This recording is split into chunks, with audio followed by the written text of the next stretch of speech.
Hey AfterBuzzers, thank you so much for tuning in to another Big Little Lies after show here at AfterBuzz TV. If you haven't noticed, I am sitting next to Saxon Banks, aka Stephen Graybill, so it is going to be a really, really exciting show, so please stay tuned. You're tuning into the destination for TV superfan discussion, AfterBuzz TV. And now, let the buzz begin. We're saying, Hello again, AfterBuzzers. We are opening up with the Elvis song that Ed was so creepily dancing to at the beginning of this episode, but we love it. Thank you so much for tuning in. I am your host, Sam Davidson. You can find me on Twitter and Instagram at SamD43, and we're going to be talking about Season 1, Episode 4, titled Push Comes to Shove. We have, again, special guest, Stephen Graybill. Thank you so much for being here. Oh my God, thank you for having me. This is incredible. We're so excited. Mysterious, this is a completely new experience. Yeah, for me. mysterious, a little bit scary, but Yeah. you know, do not. A lot of this. Not in real Yeah, life. don't believe what you hear, guys. Don't believe what you hear. It's all with a grain of salt. So for everyone on the interweb, where can they find you on social media? Well, basically, any social media, my name, Stephen Graybill, is Stephen, no V. It's a pretty good action. name. Love the V's, And is but it gray Stephen with an classic. A or Graybill E? like Playbill. Industry friendly. So easy. I like Yeah. it. that's Okay, cute. there you go. All right, and then I But have all these. the social medias, Oh, that's what yeah, of course. And you guys, he's been tweeting, Instagramming, and like, Yeah. we're Yeah. so excited to have him. A little bit So. too much, but yes. Absolutely. No, it's Yeah. perfect. Thank you for coming here. So, ladies, where can we find you guys? Well, you can find me at Raquel Harris TV on all social media. My name is Raquel, by the way, if you did not know. Hey guys, I'm Jessie Zahner. You can find me on all social media at Athletic. And guys, Ryan can't be here this week, but we have Steven here, which is absolutely perfect. I'm stepping in. Yeah. Right as the mill. Yeah. No, Yes. he is our very special guest. I'm super Yeah. stoked to have you. Me too. Yes, Me too. absolutely. I'm excited to be here. Yeah. He gave us so many compliments on our studio. I was like, yeah. It's amazing. It was incredible. I had no idea what I was walking into. This is really impressive. It's There's like another so world. many cameras all over the place. I don't know where to. I guess I only look here Right. and then also maybe there. Yes, But and there's then two you of can just them. look at us, you know? Just then obviously- look at our beautiful faces. Of course. I mean, why would I want to look over here? So, tell me a little bit about your experience with the show before we start breaking it down. How did you get cast, and what was your experience with the books? Oh, well, the books, I actually did not read the books before I booked the show. When I booked the show, then I started, obviously I wanted to do some backstory, started to read about who Saxon Banks was and all the character, and obviously get to know the world that they had all created, that Liane had created. Right. So then I read the book, did the audiobook, because I record audiobooks, so wanted to do the audiobook, and shout out to my people, in a sense. Yeah. Support the industry. So I listened to the book, and the book is incredible.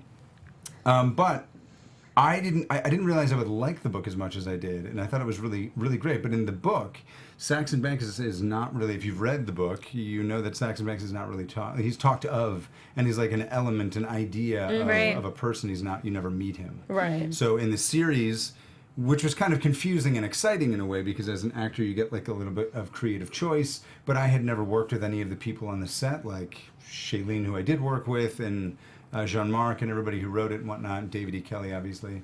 We have coffee every now and again. Or- I'd oh, never God. worked with him, you know what I That's mean? Yeah. so cool. I'm kidding. No, I'm kidding. I've never met him before. He's a wonderful guy, though, and I love his writing. Yeah. But, Well, I actually wanted to know, how was it working with Reese Witherspoon, like such a big star cast? Because I had read that you kind of felt like, or you thought that they were going to be standoffish, but they ended up not being that way. yeah, everybody was super welcoming and open, and in a way, like you're walking into a set that, I mean, on TV, this is an unprecedented cast, I think, where like everybody is an A-list film Yes. star. And so you walk in and you never know how big personalities are going to be. I mean, you never know how any actors are going to be, because when you're Right. vulnerable, you get very defensive. You can be kind of standoffish and defensive and quiet, and you never know how to interact with people. So I didn't know how big personalities are going to be, and obviously they're huge names. Yeah. But everybody was very welcoming. The whole set was very open, was very welcoming. And like, we did a lot of improv, and Jean-Marc was very open to that. And he does Available Light, which I've talked a lot about with people. He does Available Light, so there's no change in lighting setup. What does that mean, available light? So Available Light is whatever light comes in from the sun, basically. Okay. That's really So cool. natural light, yeah. Natural lighting is basically what a Right. lot of people say. So In film, not to talk down to anybody who knows, obviously we're in Los Angeles, so a lot of people know. Let's explain it to everybody, though. So yeah. So in film, setups are when... One-on-one. Exactly. You have a two-shot. In film, the lighting setups is really what takes the most amount of time, especially depending on how you're going to shoot it. And Jean-Marc does a lot of experiential shooting, does a lot of he gets in the head of the character that's in the scene, as you know from the series if you watched it. Even the opening shot was everything was quiet, and you saw some lights, and he does a great job of that, like his movie Demolition, and then also when he worked with Reese, and it is escaping me. Oh, that's cool. Wild. Okay. When he did Wild with her, yeah, very Wild. much. He does that kind of he uses all the senses and he uses that. Yeah. So the lighting setups take the most amount of time, and that can take, depending on how you want to shoot it, that can take anywhere from 30 minutes. That can take 3 hours, depending on how specific you want to get. How almost Hitchcockian in a way. Hitchcock was very, from what I understand, was very controlling of the environment of the films that he was shooting. Yeah. Which is really a friend of mine, Alex Merkin, does that. He's an incredible filmmaker, and he just does all these. He's just really hands-on, very specific. He knows what he likes. Thrillers lend themselves to that because you can do really incredible lighting setups. He does a lot of that kind of stuff. So lighting setups can take a longer time. And it definitely does lend a psychological kind of tone to the show, which is perfect for this show. Yeah, exactly. But he does, Jean-Marc does available light or natural light. Yes. And so the setups are really fast. So instead of shooting for 8 hours and getting 17 takes or something like that, we shot for 6 hours, 8 hours, I can't quite remember, and we got 50 takes and just back to back to back to back to back. That's awesome. It was amazing. Because typically, when you're on set, you're on there for at least an all day. It's an all day thing. So you got. It really depends. Sometimes you can walk in and just shoot for 3 hours and be done, especially in TV, because you never know. Yeah. TV, smaller ancillary characters that fill out the world can be, really fast. 3 hours, you're done, you're out, and you're gone, and depending on what show you're on.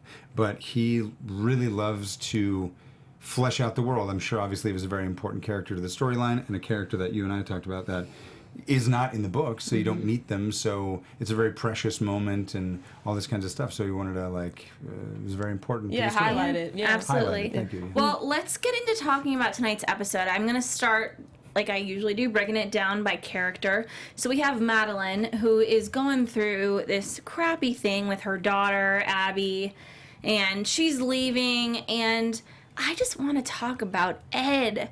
Okay, so I was in denial last week when one of you guys said that Ed was being creepy. I was he wasn't creepy in the books. He wasn't. He was fine, but he's officially creepy. Yeah. And this is the first time that I was like, okay, the show is taking its own liberties and is expanding on something that was not there. And for sure. Yeah. And just so everybody knows, it was Ryan that actually said it was he was a little creeper. Yeah. So and I felt the same way when they were all watching Bonnie. I was like, there's just something, it's just off. Yeah. And in particular with Bonnie, because she is she's younger, she's more vibrant, she's kind of open to different things, she's a little hippie-ish. So I kind of feel like people probably gravitate towards her energy because she's just so opposite from the rest of the cast. Right. So I mean, Ed, it's unfortunate because that opening scene with Elvis and all that, it's he's such a great dad, he's such a great person to be around, but then like Ryan had mentioned, you have to have a character flaw, so this may be it.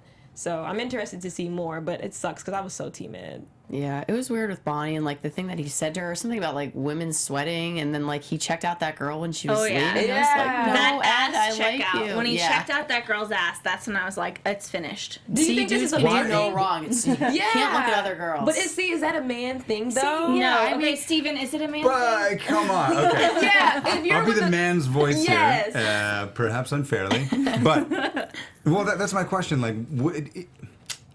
if you're in a relationship and married with a kid. Okay, fine. We're gonna put you exactly in the situation. Well, let's be fair. Are any of us married with a kid? I am but we do have partners. Significant others. Yeah, significant others. Yeah. I Sure. don't. Okay, fair. Yeah. On the market.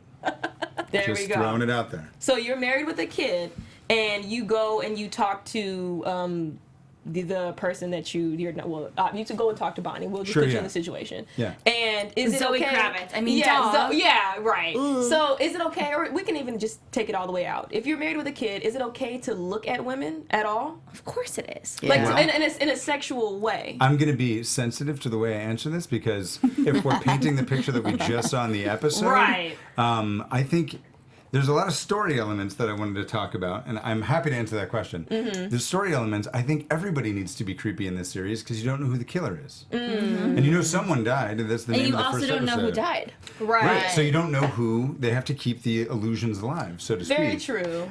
So that it would be my defense for that. So, but like, look at everybody. Everybody's creepy in their own way. Yeah. Everybody has their own little peccadillos and their own little like crazy elements or whatever. For sure. In a relationship, no. I mean, my father was a minister. I'm a very like I was brought up by like a pious guy, so I believe in like the meat and potatoes, lovely mold of a family. Monogamous. However, Yeah. Mm-hmm. Absolutely monogamous. That's definitely in my opinion, the only way to be.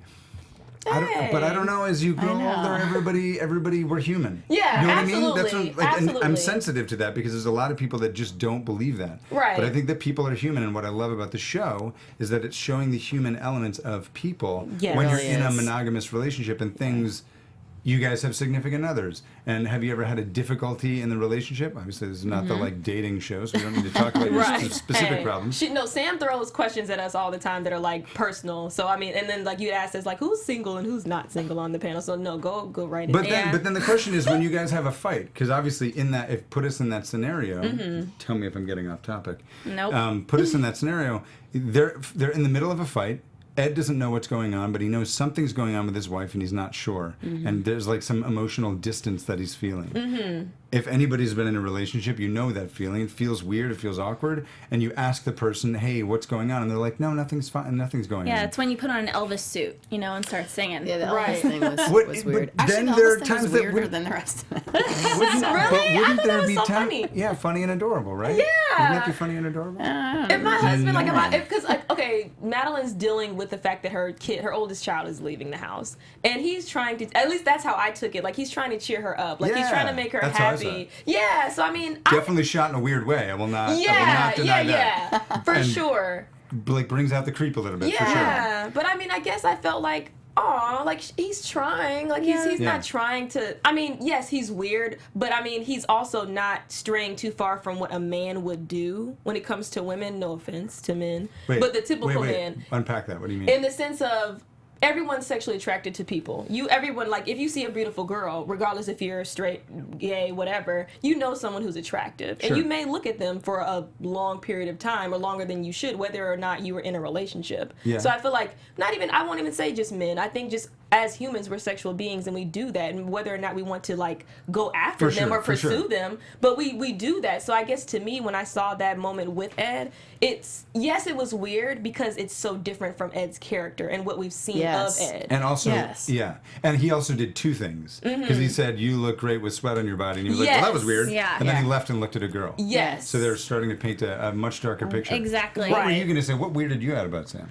Not Sam. Well, But it was both of those things, but also the thing that you said, the way it's shot, how it's honest with the light and stuff. I think the great thing about this show and about the book, it shines light on characters when they're not expecting it. It shows Yes. their Yeah. real kind of colors, and when you see in TV shows and movies, it's usually their best moments. Yeah. But here, it's their real moments. So you kind of have to take them with a grain of salt because when you live your everyday life, and if a light was shined on you, it might not always be pretty. Yeah, Right. good point. But exactly like how we see Reese Witherspoon's, of course, Madeline's character, with her partner in the show, Avenue Q. Right. Oh, yeah, the director. Which, okay, listen. Every week people get mad at me and people love me for it, but I'm not going to give you spoilers. I just can't help myself.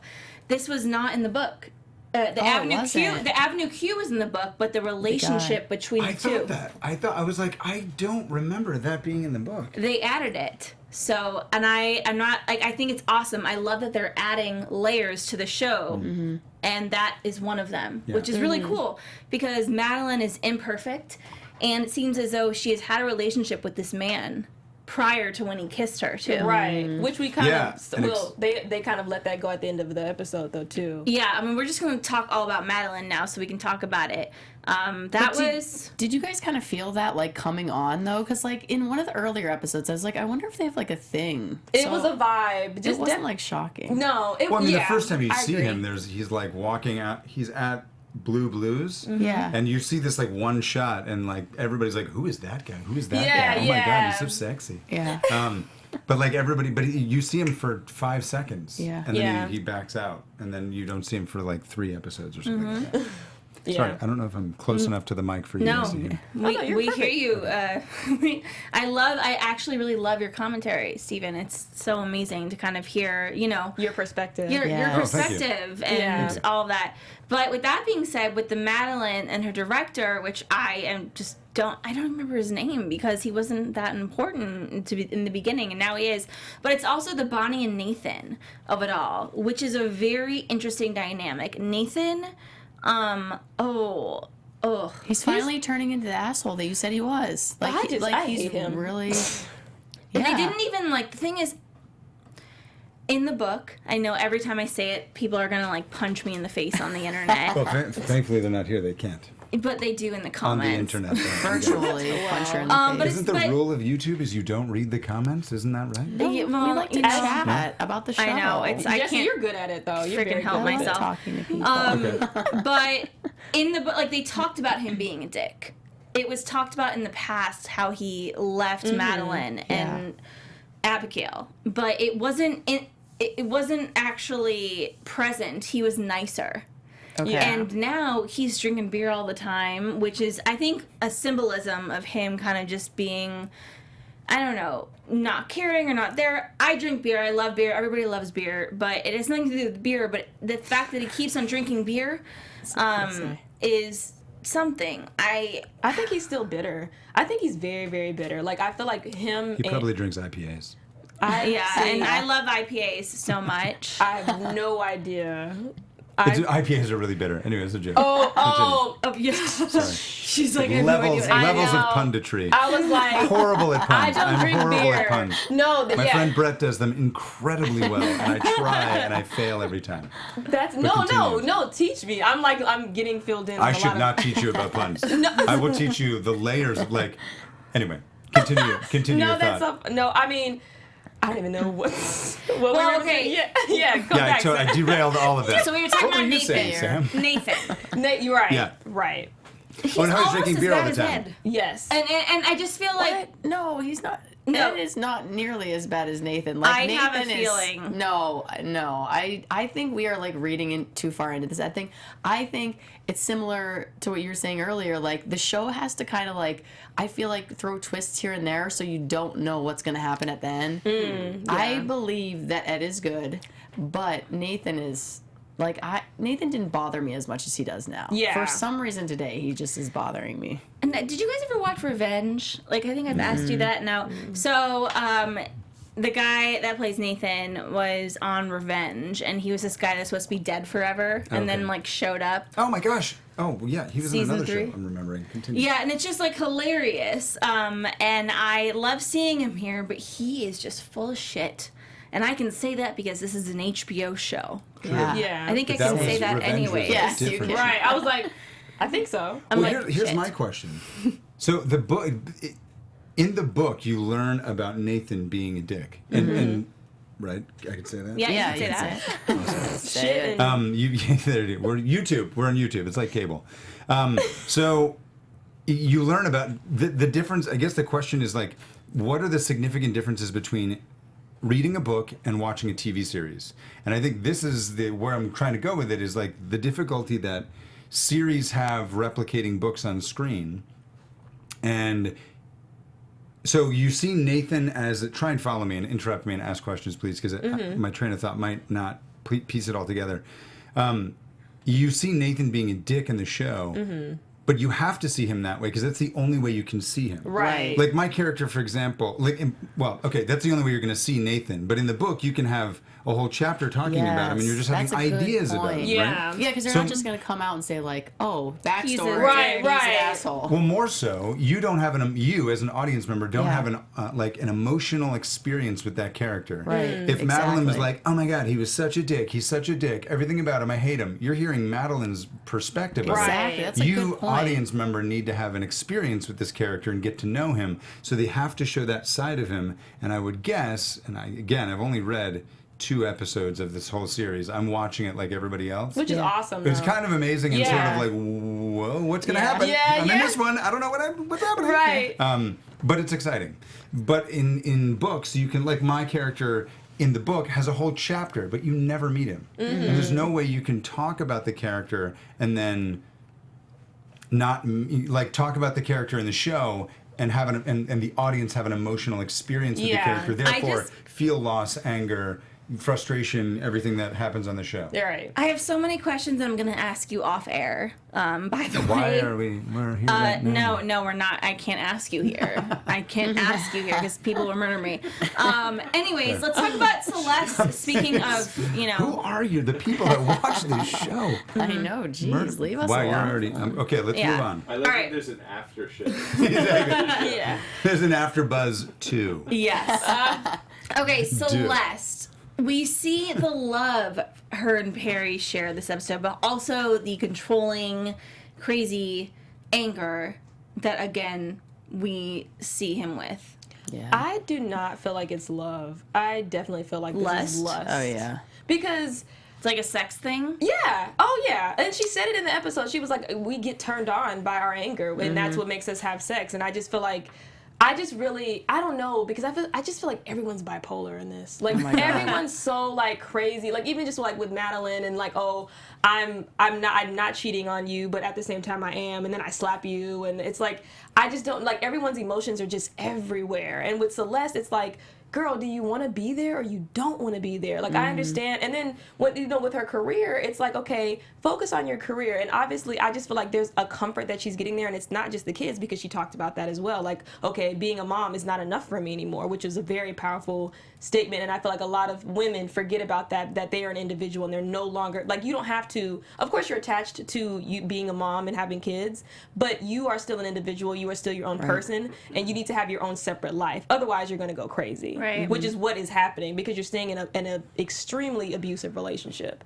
So, Celeste, please, can you just let him go? God, like he's so jealous of her. It's so obvious. And I'm just having such a hard time sitting next to Saxon Banks right now, who's full of secrets. Yeah, I'm just full of them. I can't even. So many skeletons in the closet. It's a big deal. I Can mean, I ask a question, though? yeah.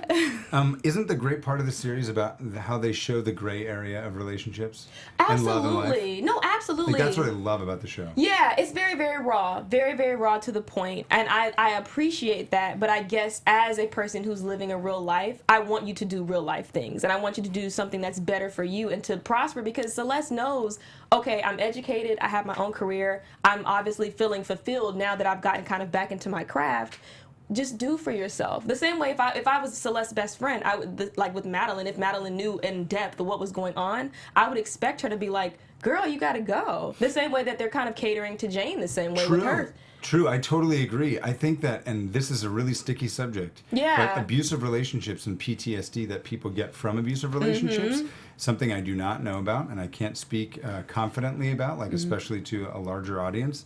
But what I love about this relationship in the book and also in the series is that they're finally having the conversation about that. Yeah. And not a lot of people will talk about the gray area of that relationship. And I think I was talking to somebody from another outlet, and we had a conversation about the honesty in the series, and it was kind of amazing. I was like, I just love how it's so honest. And we ended up talking about it, and what's really interesting to me is that I finally feel and perhaps understand in an abusive relationship what draws someone to return to a relationship. Yeah. Yeah. Like that's the gray area and the confusing, frightening part of that where it's not that easy to say you should just leave him, just go on your Yes. own. No, it's not at Because all. love is love. No, and, but and there's- love is love is love is love. Right, is love. right. But there's definitely Hashtag something Hamilton. like emotionally there's something off and you're not loving yourself completely. For sure, I will not. And then we Yeah. see tonight, though, that she, he tried to have sex with her the night before she was going to do Right. And then she's like, I knew that. And he was like, oh, okay. I'm just going to go to sleep. And then she just went on top of him. I mean, she's part of it, too. No, she is. Yes. Absolutely. Well, you see how they enable each other. Yeah. Right. You were going to say something. Yeah, I mean, I do think this is very interesting, and it is telling of like abusive relationships. Because here's this woman that's beautiful, you know, she's smart, educated, had a career, has all this stuff going for her, and you see her come out of the meeting that they had, and Madeline is going crazy, and she's like, "You were so good in there," and she's like, "Was I?" I mean, her confidence at this point is It's so so low. beat down from the Yes. abuse, and I think that's part of the manipulation that gets you in this cycle of abuse, and then it's hard to get out. Yeah. So Yeah. she couldn't believe her friend was telling her. Well, she couldn't believe it herself. Yeah. Like, no one can tell her that you're good enough because she can't believe it herself. Yeah. Right. Which is part of the, from what I understand, the psychosomatic damaging parts Right. of just what you said Yeah. of an abusive relationship. Yeah. It's really interesting. It is. Which is I mean, why it's I think really it's- sad. But It's unfortunate. yeah. It's unfortunate. Super exciting that people are actually having the conversation, Yes, or like I totally bringing it into a agree. series and having a conversation about it. That is, in my opinion, what art is about. It's Yeah, to shine light on things absolutely. that stories that people don't want to talk Not about. just what's pretty and nice to look at, Exactly. right? Yeah. But I think this whole series is like that because I've said over and over again, like, I hope this is not what my life turns into because, like, this is so, like, every person in this Setting, story yeah. is like, this could be real A real- life. yeah, and it And get me is the in hell some out if it instances. is. I Yeah. do not want to be Well, part of this. Right. On that note, let's talk about Jane Yes. and Ziggy, your potential son. Right. Oh, Right. jeez. Right. This is getting weird. I know. Yeah. On That's a, what like, the series is about. then. I know. I was reading this book, and then when we got him on the show, I was like, "Oh my god, it's like Sax on Banks." But the thing is, the Ed thing has thrown me, and I know that things are going to start being different from the Ed and from several things that I am not taking anything anymore from what I took from the books. I'm just letting it roll. Yeah, they take a lot of creative license, which I love, but is also what frustrates people when they watch a series that was taken, or a movie that was taken from a Well, book. see, I was getting Yeah. frustrated. I was like, okay, I don't want to see everything go play by play by play. I want to get a little bit different. And this is the first episode that I felt that things were a bit different. And So you liked it or didn't like it? I did like it. Okay. Yeah, I did like Cool. it because I could just read the book again, you know? Yeah. I Sure. want to see something different. Super random questions. Was it uncomfortable to shoot those scenes or like Yeah. to be Saxton? Like it's such a no. You just just kind of acting. tapped into being an actor. Well, it's acting. Yeah. That's the job that you're given, and with all due respect. No, Like, absolutely. it's difficult for sure, but like not without putting it down at all. That's the job. Yeah, that's the artist. And that's the difficulty, and that's what makes some not better or worse, but that makes some actors more captivating than others. Their willingness to be vulnerable Now, without this being super dark, what emotions could do you? go there, and Yeah. I'm okay with it. Yeah, no, We can because hold I'm hands. curious. We have an audience. We're I'm okay. very, very We'll go through it curious. together. Like, what type of emotions? Because I mean, I mean, it like I guess to depict or portray a rapist, what type of emotions do you tap into, or do you think of just something very, like I guess like how does that? It really depends on the script. Yeah. Honestly, it depends on the scene that you're shooting. Mm-hmm. Because to tap into a killer, Right. or like I'm shooting a feature now where I play a villain and a killer. You're good at this- that, huh? Yeah. Yeah. Right. That's what I do. With all due respect, I have this intensity to my face, and everybody thinks that I'm like really intelligent and like a professor, but also a little bit scary. and Sociopath. frightening. Exactly. Right. But I'm really a nice guy, so the charm actually. The intensity of my face and my charm is sort of like deceiving in this way that, like on SVU, you'd be like, "Oh, he wouldn't kill the guy," and then you find out that I killed him. You're like, "Oh no, I saw that. I should have Right. known." And you're a churchgoer, like you're a church. Yeah, exactly. So Or that's what he tells us. to go- Right. Oh. Right? You don't know. No, to go back to your question, it really depends on the scene. It depends on the scene and the character you're given and how it's written. And you know, we go through training. We go through training in class all the time about how to tap into whatever that is. Because you have to be able to play with it and tap into like one phrase is as ifs. So Yeah. if you can't do an as if, like if you can't see yourself in that character or in that place, how can you tap into this character and be familiar with them? Familiarity through, for example, Alexander Skarsgård's character, a lot of people can tap into rage. Okay, cool. So this character, this person, takes rage 4 steps, 12 steps too far. You know, and like everybody can tap into the rage, like when he was pushing his fist against the wall. Right. We can all tap into that rage in our private moments where we're being private in public. Right, and it's raw. And it's raw and it's serious, but then there's that rage where it just goes a little bit too far, and you're just sort of, you have to be able to access the character in a way, whatever, depending on how it's written. So we'll use Alexander and his tapping into that. Tapping into the rage, but then you're also with somebody, so then you have to Balance off their energy. Well, what I mean is, I'm trying to put it in the right words. You have to. There's a comfort and a familiarity that the two actors would have to have together, Yeah. so that everybody feels safe in some ways. But then you kind of gotta let go and be vulnerable and scare yourself a little bit in some ways. Well, and I'm sure in this day, honestly, like I'm a feminist, and we have, you know, so many platforms now to talk about all this kind of stuff. And for you to play this kind of character, and I don't know you. Like, I'm sure though that you are probably on the same agenda, you know, women's rights, that kind of thing. And it, you know, it must be difficult, but also it must be in a way not like easier to play someone that's so different from yourself. Do you ever feel that way, that it's easier to play someone that's like so different from you? Yes and no. There's that place of vulnerability and being and scaring yourself. Because I have this element about me that's like intense, but also really intelligent or whatever, I end up getting pinned as like I did a civil rights play, and I played all the bad white people in the civil rights time. Awful stuff that I had to say, but someone has to play those roles because they have to. You have to be able to show the juxtaposition of whatever it is, the message that you're trying to get across. Like in the show, Alexander Skarsgård, really nice guy actually, but. He has to play that. So wait, you character. have met him? I have met Alex. Yeah. Cool. I'm just gonna touch you just so rubbed I off? get his yeah. Vibes. Are we done? Is that Yeah, that's okay? Cool. That's Great. it. No, really nice guy, but is really good at playing those intense characters. I forgot your question. It was just about was playing very bad distracting. guys and how you can kind of Tap into that. yeah.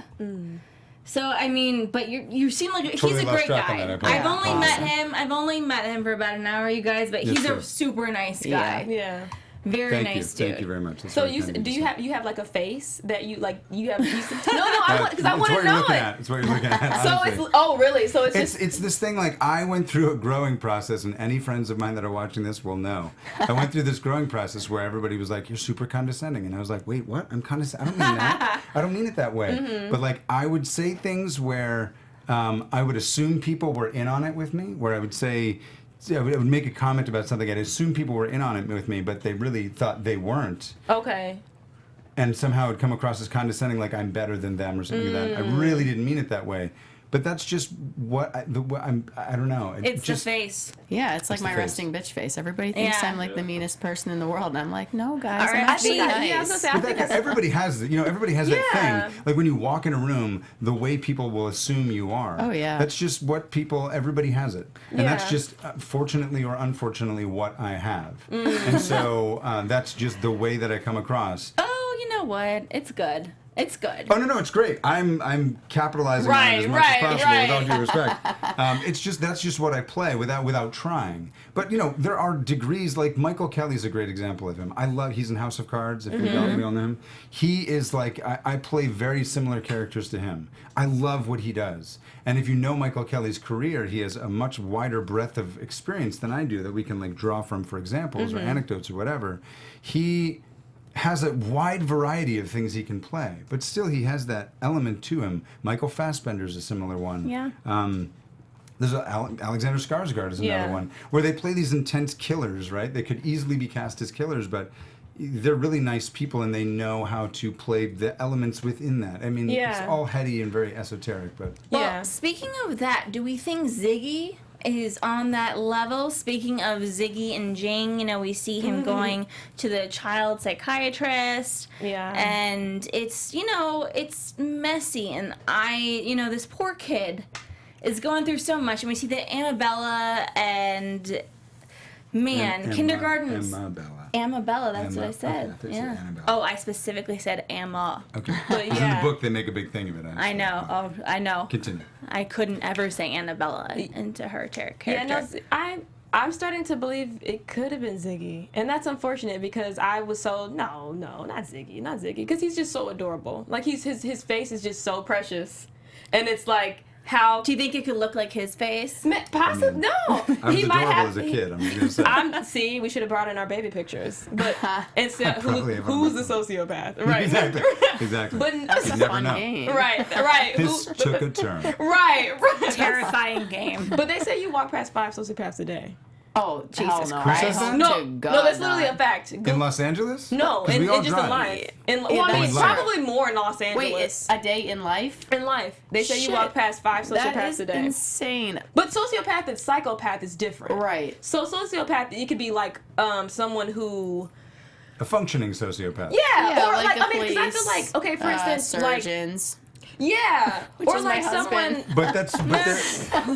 But people do say that. But I he mean, does. No, but that's what they say. They say like these professions that have these like risk-taking pieces to them, like cops, firefighters, surgeons. Like, you have to You be can't willing have to go into emotion. somebody's like body. are you and gonna cut somebody's body open? Because I'm not Yeah. going to. My husband does it I all the will time. cry and my salt tears will Well, like kill Perry. them. Perry's Yeah, a that's what would sociopath. I would do the Oh, same no, thing. he's straight up. Yeah, like he's a Perry just psychopath. and he's they crazy. Right, exactly. And they say like the strong characteristic is that like they're a master manipulator. So Yeah. for instance, like Perry is, I'm sure he passes by several people a day, and Yeah. he is a Look, sociopath. he's a sociopath, yeah, because psychopaths are very open about their wanting to kill people, right? Well, Well, sociopath. technically, they're the same thing.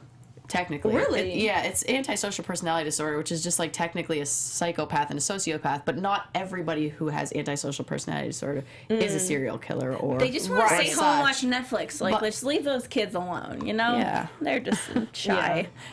It's interesting, but Yeah. that's scary. They're raising Yeah. Netflix's numbers. They're doing good. They are. Netflix is popping right now. I love Netflix. Yeah, but they'll never release their numbers. Oh, God. Oh, really? No, they never have, from Nope. what I understand. Yeah, they never That's will. okay. I like Netflix, HBO. everybody HBO wants is to know, better. and Netflix will never release the numbers.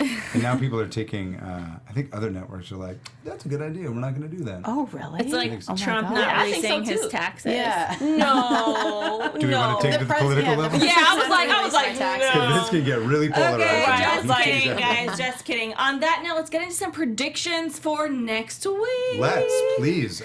I've read And- the script, so I might have to bow out of this No, one. yeah. Sorry, Yes, no, I we just wanna want to know your predictions. Some good Yeah. questions. You gotta just do it like a soft one. I The always soft ask- predictions? Yeah, and I What always are the ask Sam for questions? predictions, Predictions for too. what? All right, let's I think start. it's going to be amazing. That's my prediction. Yeah, That's it's my gonna be prediction. great. It's going to be really great. Okay, let's start with you guys. Just general predictions, and then we might like bow out into a couple questions for him. Okay. I mean, I'll go first. I mean, honestly, I really didn't have like any strong prediction this time. I just now think that Ziggy is the kid that strangled Amabella. That's weird because my prediction is actually Ziggy is not the kid. I hope Because of not. this? I don't want him to be. No, I never believed he was, and I still don't think he is. I hope not. I hope not. But it's starting to look a little weird. Yeah. Okay, so from my perspective, I think that they're turning Ed into this creepy guy that I never thought he was going to be. Right. And I do think they're going to change Abigail's storyline a bit to possibly, oh God, it makes me want to vomit, be in line with that, with the Ed thing, which Abigail. her daughter. Oh, yeah. Yeah, The one with the Madeline. amazing soundtrack. Or no, Yes. Darby? no, Darby? the Are you other talking about daughter. Darby? No, that's Oh, Chloe. Chloe, yeah. And then Abigail's Abigail the one that is the left. oldest daughter That left that to live went with Bonnie. to live with Oh, Nathan yeah, and Bonnie. Catherine. Yes. Yes. Yes. And I don't know. I do think that Ziggy's father is going to be coming into play, Saxon Banks. You think that might happen? I think that might Yes. Oh my gosh! This is Yeah. the tea is spilled. We'll get He's- some. You guys are really good at this. Okay, so I think Saxon You're really good at this. Banks might come, and I'm not sure what he's gonna do. What do I you, don't know either. all right, Do that tell. face. What are your I mean, predictions? is it all going to be in flashbacks? I think part of it might be, and then that's a possibility. Flashbacks are a I possibility. think Could we be, will get. Oh God, I need to stop because I just need to stop because everyone's being mad at me. so many things Yeah. possible. Oh, give us Tell us a little bit what it was like. All right, got it. We'll give you real soon. What it was like, just in a couple quick sentences, about being on set and working with all these amazing people, and what it was like playing a character in a book. Well, like we said, technically he wasn't a character in a book because we're Right, so taking you're creative creating a license. So character? he was kind of creating a character in some ways. Working with everybody, like I said before, was amazing. I mainly worked with Shailene. Oh, that's awesome. Well, Shailene, obviously. yeah, Yeah. well, for Right. obvious reasons. She was incredible. She was like very open, didn't know, big name, whatever. We sat down in the van that took us to set, and the first thing she sat next to me, and I was like, "Oh, hey, I'm Stephen. I'm playing blah blah blah blah blah." And we started talking about politics right away. And I was like, wow, I was not like politics is Yeah. a very polarizing thing. I Yeah. love polarizing conversations. I don't know why, but I do. And so Same. we just started talking about politics, and it was great. And this was back when Bernie Sanders was still in the picture and all this other stuff. So working with everybody, I've said before, it feels like I was shot out of a cannon, which is great because we didn't rehearse, we didn't practice anything. It was just just do it right away. So it keeps it pretty fresh. But we got to play a lot, and that was wonderful. Being able to play and being able to like improv and try new things and change some of the writing a little bit. Oh, awesome. With of course. Yes. Jean-Marc was like, "Yes, let's change that line." I was like, "That sounds great. I don't want to try and do that myself." Credit. Exactly. Right.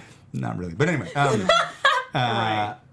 it was incredible working with everybody on the set. I really enjoyed it. I would love to go back and do it all over again, honestly, because it was such a Cool. creative experience and rare in television and film with so much pressure and talent and.